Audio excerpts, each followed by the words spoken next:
Hi guys, आप देख रहे हैं इसी यूट्यूब चैनल। आपका इसी यूट्यूब चैनल में स्वागत है। आज हम कक्षा 10 गणित चैप्टर 3 के जो स्टेटमेंट वाले हमारे जो क्वेश्चन बचे हुए थे प्रतिस्थापन विधि से हल करने वाले, उनको हल करेंगे, उनको देखेंगे। सो गाइस, जैसे कि जो हमारा 3.3 में प्रश्न क्रमांक दूसरा है, उसमें लिखा गया है कि दो संपूरक कोणों में बड़ा कोण छोटे कोण से 18 डिग्री अधिक है, उन्हें ज्ञात कीजिए। तो गाइज, इसके जस्ट इस वीडियो के पहले जो वीडियो है उसमें प्रश्न क्रमांक दूसरे में ये वाला जो प्रश्न आपको दिखाई दे रहा है, ये प्रश्न जो है उसमें आपको ये सुधार करना है कि ये जो हम x + y = 90 ले रहे हैं, ये पूरक कोण है। पूरक कोण के लिए मतलब कि अगर आपसे बोला जाए कि दो पूरक कोणों में बड़ा कोण छोटे कोण से 18 अधिक है, 18 डिग्री अधिक है, तो उन्हें ज्ञात कीजिए। तब ये पूरी प्रोसेस करना है। ये आपको क्वेश्चन समझाया हुआ है। अब जो कि बुक में जो दिया गया है वो क्वेश्चन हम देखेंगे कि संपूरक में क्या करना है। 90 की जगह 180 करना, बाकी और कुछ नहीं करना।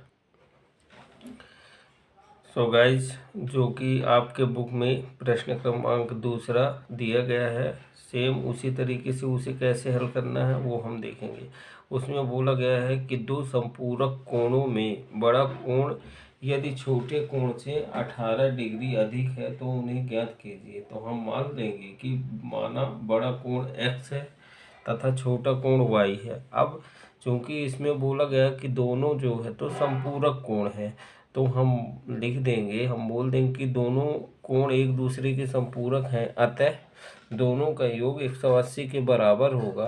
तो x + y = 180 समीकरण नंबर 1 बन जाएगा। प्रश्नानुसार हम बता देंगे, क्योंकि इसमें बोला है कि बड़ा कोण छोटे कोण से 18 डिग्री अधिक है, तो हम बता देंगे कि बड़ा कोण बराबर छोटा कोण + 18। अब हम इसका मान रख देंगे। बड़ा कोण हमने क्या माना, x माना है, तो x = y + 18 हो जाएगा। इस y का पक्षांतर करेंगे तो माइनस में हो जाएगा, तो x - y = 18 समीकरण नंबर 2, और x + y = 180 समीकरण नंबर 1 हो जाएगा। अब ये समीकरण हमको 2 प्राप्त हो गए हैं। अब चूंकि इन सवालों को केवल हमें बोला गया है स्पेशल प्रतिस्थापन विधि से हल करना है, तो हम समीकरण 2 ले लेंगे। समीकरण 2 लेंगे तो हम लिखेंगे समीकरण 2 से, तो x - y = 18 समीकरण नंबर 2 है। अब इस y का पक्षांतर कर देंगे तो x = 18 + y हो जाएगा। इसको हम समीकरण नंबर 3 दे देंगे। अब इस x के मान को किस समीकरण में रखेंगे, समीकरण 1 में रखेंगे, 2 में नहीं रखेंगे। क्यों? क्योंकि आपको बार बार बताया गया कि जिस समीकरण से निकालते हैं मान उसी में नहीं रखते। तो हमने इस x का मान जो है 2 से निकाला, तो ये x का मान 1 में रखने जाएंगे, तो हम लिखेंगे x का मान समीकरण 1 में रखने पर। तो समीकरण 1 हमारा क्या है, x + y = 180 अंश। अब x की जगह में हम ये वाला मान रख देंगे, तो x का मान कितना, 18 + y है, तो x की जगह हमने रख दिया 18 + y ये आ गया बराबर 180। कोष्ठक को जब हटाएंगे तो 18 + y हो जाएगा, y और y आपस में जुड़ जाएगा तो 2y हो जाएगा, और ये 18 रहेगा बराबर 180 हो जाएगा। ये 18 को जब हम दूसरी तरफ पक्षांतर करेंगे तो यहाँ प्लस में है तो यहाँ माइनस में हो जाएगा, तो 180 - 18 हो जाएगा। 2y बराबर हो जाएगा 180 - 18। 180 में 18 जाएंगे तो 162 आएगा, तो 2y = 162। 2 का पक्षांतर करेंगे तो 2 जब दूसरी तरफ जाएगा, y के साथ गुणा में है, दूसरी तरफ जाएगा तो बटे में हो जाएगा, भाग में हो जाएगा। तो 162 में 2 को भाग देंगे तो 2 × 1 = 2 और 61 दूनी 162। हम कह सकते हैं कि y का मान 61 आ जाएगा। तो इस y के मान को समीकरण नंबर 1 में रखने पर, तो y का मान जब समीकरण 1 में रखेंगे तो समीकरण 1 हमारा क्या है, हमारा समीकरण नंबर जो 1 है,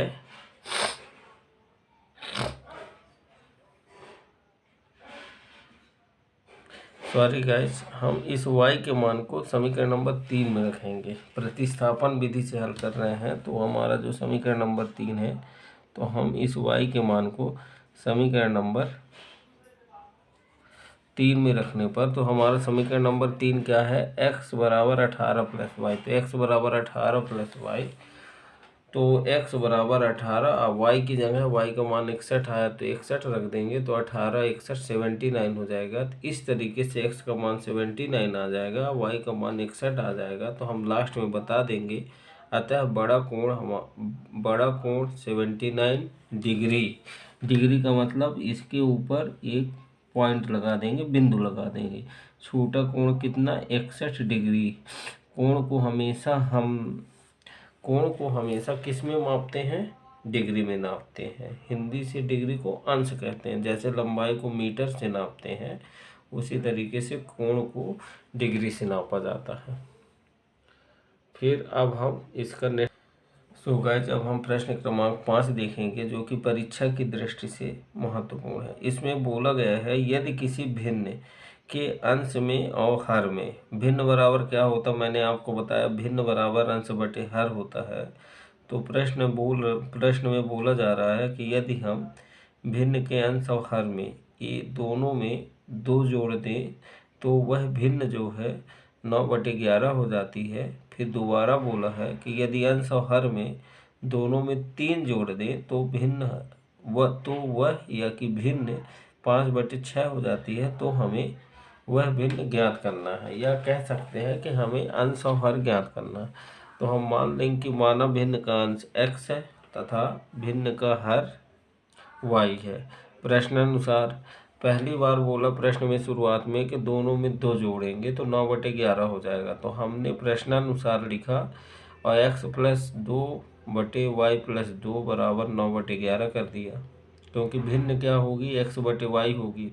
तो दोनों में अंश यहाँ क्या रहेगा, x रहेगा, हर क्या रहेगा, y रहेगा। तो दोनों में 2 जोड़ना है, तो x में 2 जोड़ेंगे तो x + 2, और हर में 2 जोड़ेंगे तो y, हर y है तो y + 2 बराबर 9/11 हो जाएगा। अब इसमें क्या करेंगे, तिर्यक गुणा करेंगे। तिर्यक गुणा का मतलब है x + 2 के सामने 11 है तो x + 2 का गुणा 11 से करेंगे।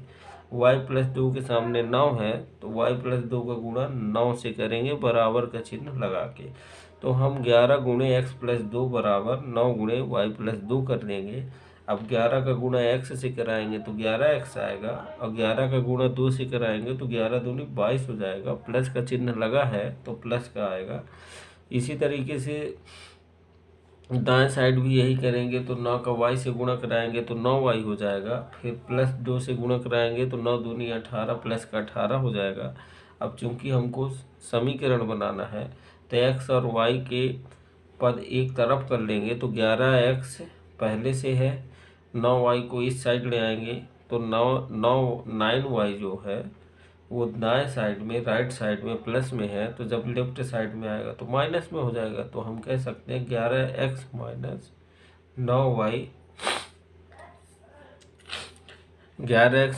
9y बराबर 18, और जो 11x के साथ 22 था प्लस में, वो दाएं साइड आएगा तो माइनस में 22 हो जाएगा। तो हम कह सकते हैं 11x - 9y बराबर 22 में 18 गया तो 4 आएगा, लेकिन बड़ी संख्या का चिन्ह आएगा। बड़ी संख्या क्या है, 22 है। 22 का चिन्ह माइनस है, तो जो घटने के बाद जो आंसर आ रहा है 4, उसका चिन्ह भी क्या आएगा, माइनस आएगा। समीकरण नंबर 1 मान लेंगे।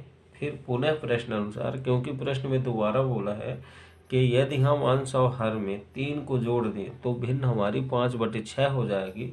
तो हमने जैसे पहला समीकरण बनाया उसी तरीके से इसको बना दिया कि x + 3 बटे y + 3 बराबर 5/6। तिर्यक गुणा कर दिया तो 6 गुणे x धन 3 बराबर 5 गुणे y धन 3 हो जाएगा। अब 6 का x से गुणा कराएंगे 6x, प्लस 6 का 3 से गुणा कराएंगे 6 × 3 = 18 हो जाएगा, बराबर लगाएंगे। 5 का y से गुणा कराएंगे तो 5y, प्लस 5 का 3 से गुणा कराएंगे, प्लस 3 से 5 का गुणा कराएंगे तो 5 चाहे 15 प्लस का 15 हो जाएगा। अब हमें समीकरण बनाना है तो एक्स और वाई के मानों को एक तरफ कर देंगे तो 6x, इसी 6x पहले से 6x रहेगा, 5y को हम जो है तो दाएं साइड से उठा करके बाएं साइड में ले आएंगे तो माइनस का 5y हो जाएगा। 15 पहले से है, 18 को बाएं साइड से यानी लेफ्ट साइड से राइट साइड ले जाएंगे तो बाएं लेफ्ट साइड में प्लस का 18 है, तो जब राइट में जाएगा अपनी जगह चेंज करेगा तो चिन्ह बदल जाएगा तो माइनस का 18 हो जाएगा। तो 15 में 18 15 में 18 जाएंगे, घटाएंगे तो 3 आएगा, लेकिन बड़ी संख्या का चिन्ह आता है तो 18 बड़ा है 15 से तो माइनस का 3 आ जाएगा। तो हम कह सकते हैं 6x माइनस 5y बराबर -3 समीकरण नंबर 2 हो गया। अब हमें इसको प्रतिस्थापन विधि से हल करना है तो समीकरण नंबर 2 ले लेंगे तो हम लिख देंगे समीकरण 2 से 6x माइनस 5y बराबर -3।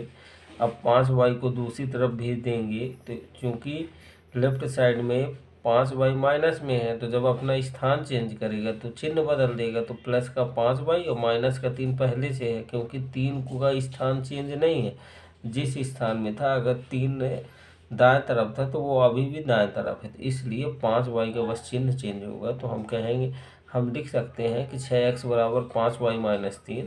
अब 6 का पक्षांतर करेंगे तो 6x के साथ गुणा में है तो जब दूसरी तरफ जाएगा तो बटे में हो जाएगा तो x बराबर 5y माइनस 3/6 समीकरण नंबर 3 हो जाएगा।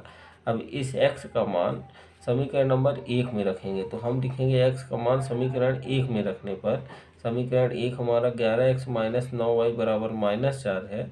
11 का 11 रख दिया और 11 के साथ x किस में है, किस चिन्ह में है, गुणा में है, तो हमने 11 के बाद गुणा का चिन्ह लगाया, x का मान जो समीकरण नंबर 3 में है उसको रख दिया। समीकरण नंबर 3 में x का मान आया 5y माइनस 3/6, तो हमने 11 के बाद गुणों का चिन्ह लगाया, कोष्टक में x का मान रख दिया 5y माइनस 3/6 माइनस 9y बराबर -4। 11 का 5y से गुणा कराएंगे तो 55, 11 × 5 = 55y हो जाएगा, माइनस लगा माइनस आ जाएगा। 11 का 3 से गुणा कराएंगे तो 11 × 33 हो जाएगा, बटे में 6 हो जाएगा, -9y है, इसके बटे में कुछ नहीं है तो 1 मान लेंगे। क्यों 1 माने, क्योंकि यहाँ बटे में 6 है तो इसको भी हम मान लेंगे, कुछ 1 मान लेंगे तो दोनों में बटे में हो जाएगा, 1 में 6 है और 1 में 1 है। अब जब हम 6 और 1 का एलसीएम लेंगे तो 6 आएगा। तो अब हम क्या करेंगे कि ये जो 55y माइनस 33 के सामने 1 है तो 1 से गुणा 55y माइनस 33 से होगा तो वही आ जाएगा। तो हमने लिख दिया 55y माइनस 33, माइनस चिन्ह ये लगा था तो हमने ये लगा दिया माइनस चिन्ह। अब 9y के सामने 6 है तो 6 का गुणा 9y से करा देंगे तो 9 × 6 = 54y हो जाएगा। अब बटे का 6 हो जाएगा, लघुत्तम लेने में 1 और 6 का लघुत्तम 6 हो जाएगा, बराबर -4 हो जाएगा। अब ये बटे की संख्या जब इसको हम दूसरी तरफ भेजेंगे तो यहाँ बटे में है तो यहाँ गुणा में हो जाएगा तो -4 × 6 और इसको हल करेंगे तो 55y के साथ 54y लिख देंगे और इसको लास्ट में लिख देंगे तो 55y माइनस 54y माइनस 33 बराबर -6 × 4, 6 × 4 = 24 और प्लस माइनस माइनस तो माइनस का 24 हो जाएगा।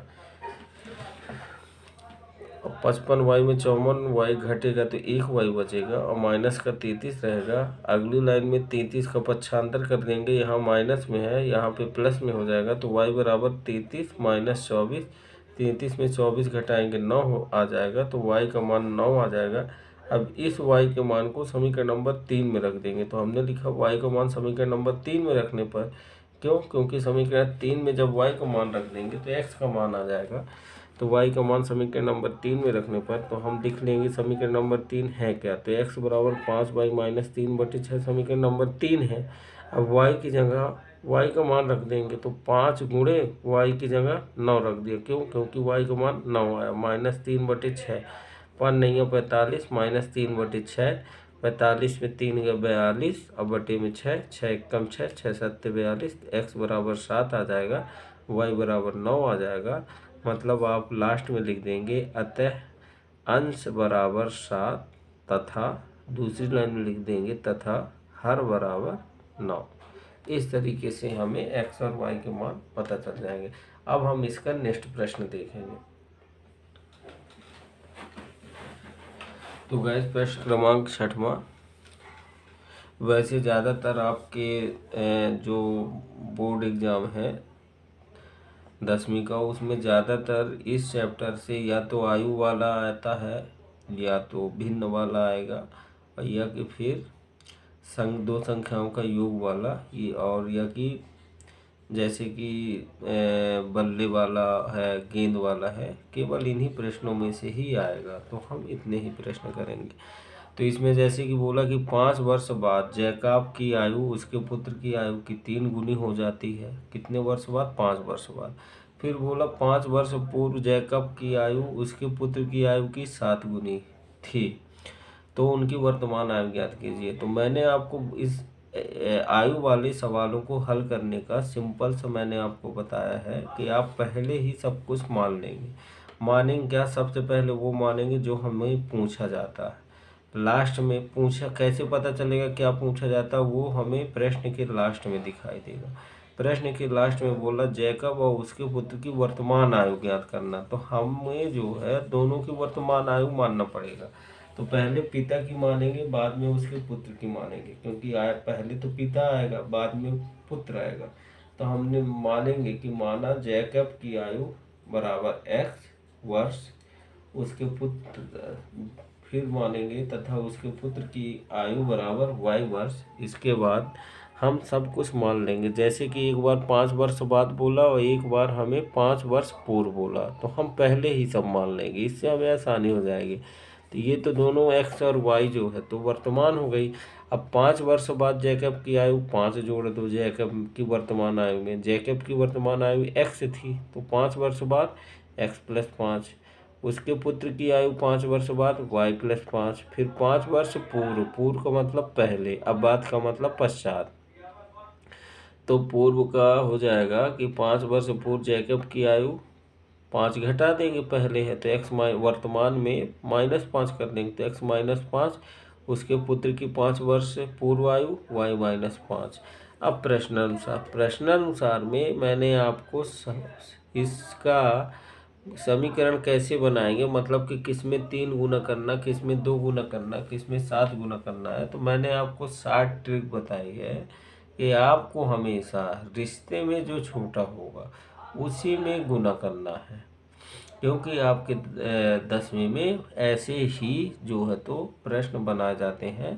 उनके पुत्र की आयु में, अगर पिता है पुत्र है तो पुत्र की आयु में आपको गुना करना है। अगर माता और पुत्र है तो पुत्र की आयु में गुना करना है। जैसे बोल दिया कि माता की आयु पुत्र की आयु की 5 गुनी है, तो आपको माता की आयु बराबर 5 गुणे पुत्र की आयु करना। तो आप समझ गए होंगे कि मैं आपको क्या समझाना चाहता हूँ।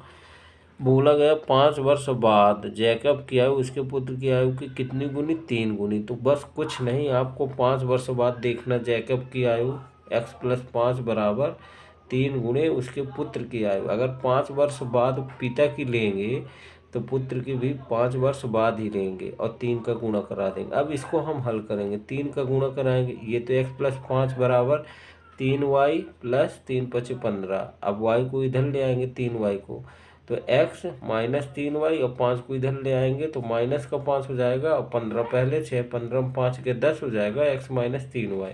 फिर इसी तरीके से पुनः प्रश्नानुसार दोबारा आप देखेंगे तो आपको बोला गया प्रश्न में 5 वर्ष पूर्व, पूर्व का मतलब वर्तमान में 5 घटाने वाली जो आयु आई है, हमने जो माना है उसके बारे में बात कर रहा, तो वो कितनी है? 7 गुनी है। तो 7 का गुणा किस में करेंगे? पुत्र में करेंगे। तो हम लिख देंगे कि x - 5 बराबर 7 गुणे y - 5। x - 5 जैकब की 5 वर्ष पूर्व की आयु है और y - 5 उसके पुत्र की 5 वर्ष की पूर्व की आयु है, और इसी में पुत्र में ही 7 का गुणा करना। अब इसका गुणा करा देंगे तो ये x - 5 बराबर 7 का y से गुणा होगा, तो 7y - 7 × 35 हो जाएगा। फिर इसके बाद ये 7y का पक्षांतर करेंगे तो x माइनस 7y बराबर, ये माइनस का 35 पहले से है, माइनस का 5 इधर आएगा तो चिन्ह चेंज हो जाएगा तो प्लस का 5 हो जाएगा। माइनस 35 है, प्लस का 5 है, दोनों को चिन्ह अलग अलग है तो घटेगा, तो 35 में 5 गया 30 आएगा, बड़ी संख्या का चिन्ह आएगा तो माइनस का 30 हो जाएगा और इधर जो है वही रहेगा, तो x माइनस 7y बराबर माइनस 30 समीकरण नंबर 2 हो जाएगा।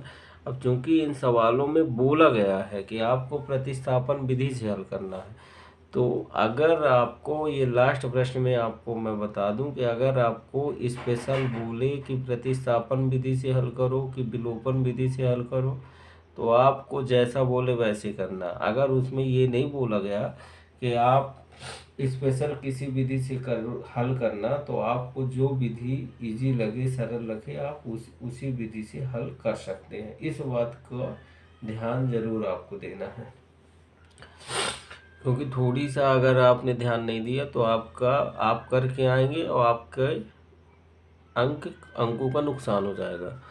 तो अब हम समीकरण 1 से लेंगे।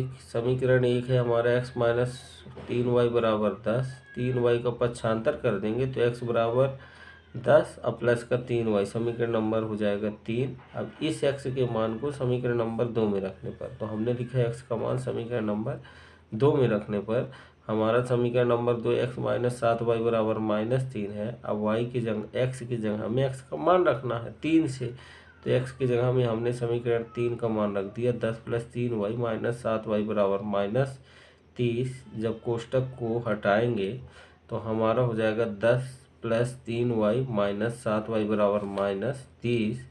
अब हम क्या करेंगे, हम y को हल करेंगे, तो माइनस का 7y और प्लस का 3y तो घटेगा, तो 7 में 3 के 4 आ जाएगा और बड़ी संख्या का चिन्ह आएगा तो माइनस का 4y और 10 पहले से है बराबर माइनस 30।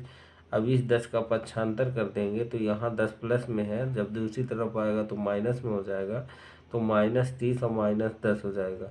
दोनों के चिन्ह समान हैं, जब समान है तो जुड़ेगा, तो 30 10 40 और बड़ी संख्या का चिन्ह माइनस का 40 आ जाएगा और यहाँ से माइनस का 4y बचेगा।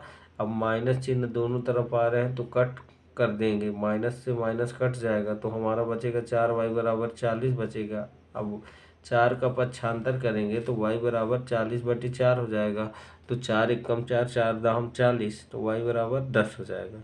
अब इस y के मान को समीकरण नंबर 3 में रखना है तो x का आ जाएगा, तो y का मान समीकरण 3 में रखने पर हमारा समीकरण नंबर 3 है x बराबर 10 प्लस 3y, तो y की जगह में y का मान रख देंगे, y का मान 10 आया तो 3 गुणे 10 और प्लस का 10 पहले से है तो 3 दाम 30 और प्लस 10, 30 10 40 हो जाएगा, तो x का मान 40 हो जाएगा। हम लास्ट में लिख देंगे, अतः जैकब की वर्तमान आयु 40 वर्ष और उसके पुत्र की वर्तमान आयु 10 वर्ष। इस प्रकार से प्रतिस्थापन विधि से जितने सवालों को हल करना था स्टेटमेंट वाले, उनको हल कर दिए हैं। एक बार आपसे नहीं बने तो आप 2 बार वीडियो को देख के ज़रूर उनको समझें। बहुत आसान और इजी ट्रिक से सवाल को हल किया गया है।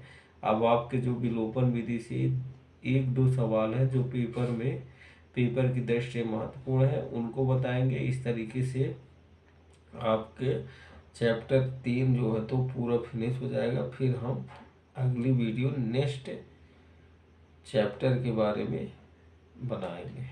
सो गाइज, आपको हमारी वीडियो अच्छी लगी तो आप हमारे चैनल को लाइक करें, सब्सक्राइब करें और